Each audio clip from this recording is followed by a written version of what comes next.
I'm Russell Lowry, Executive Director for the California Rental Housing Association, and with me today is Earl Vaughn, our president. Earl, why don't you explain what is the California Rental Housing Association?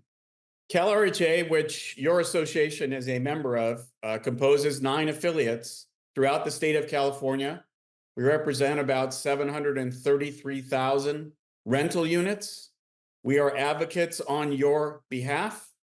To a great deal, we advocate on legislative issues, which we might talk about a little bit later. Every year, we have a ledge committee that's separate from our board that monitors legislation going through Sacramento. Our association has a state lobbyist that monitors that and lobbies on our behalf. And the purpose of that is to try to help all of us navigate the complex world of property management in California. Well, thank you for that overview. One of the top issues we constantly fight in Sacramento is the Costa-Hawkins Rental Housing Act. Can you explain what Costa-Hawkins is? This is very important this year. This is one of the main things we're doing this year is raising money again against the anti-Costa-Hawkins initiative, the so-called Justice for Renters' Rights that will be on the ballot. The most important part of Costa-Hawkins for Ebhra members, and I'm from Los Angeles, so we have the same issues here, is the Costa-Hawkins allows you to raise the rent to market if somebody leaves or vacates your unit. So, just for the basics, can you explain why it's so critical for a property owner that they be able to raise their rent to market upon a vacancy? They've taken away something similar in New York City to Costa-Hawkins protections that they used to have. Property values in New York City declined in rent stabilized units, rent controlled units, by 30 to 40% of their value.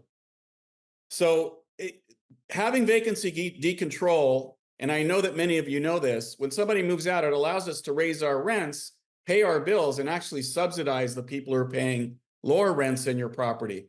Without that, the property starts to not make financial sense. Well, I think most owners are going to grasp immediately the importance of being able to raise rent to market upon a vacancy, but I appreciate the explanation, and we always repeat it because we never want to lose sight of how important it is that we fight. But there are also other issues that are teed up, and you're not going to do an exhaustive list, but can you share some of the other ones that are rolling through the legislature that we're watching and engaging and working on? There have been bills that want to limit what you can do and how you return security deposits and how you might pay interest on those security deposits.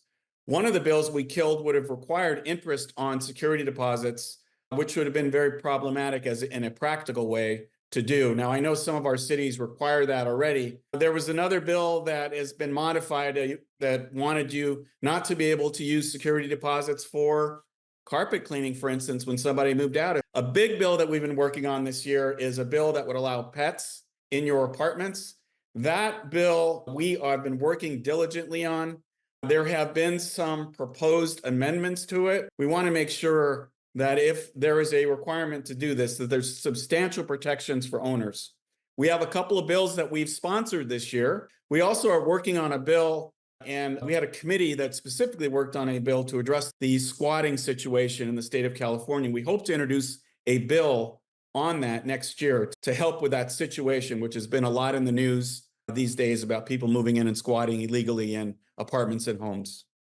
Well, that sounds like a full plate, and we're glad you're on that. And as a final question, just to wrap up, how important is it? You're trying to stay on top of all these bills. You're trying to run your business. You make money housing people. You're so busy doing that. Why does it make sense for an individual property owner to engage with the Rental Housing Association and their local affiliate? You know, this is a bad analogy this year because insurance costs have gone through the roof, but I call this a necessary insurance if you are a property owner in California. You really need to follow the rules and the laws. You really need to be engaged with your association and be a member so that you can get their publications. If you're a property owner in California, you really need to take out insurance on what is done legislatively in this state. Follow the laws, get the right forms, make sure that when we ask you to lobby your individual legislator on a bill that's important to us, that you either pick up the phone or send an email. It is so important for you to be engaged in a politically charged state like California in our industry that it really is very cheap insurance when you compare it to what your property insurance is.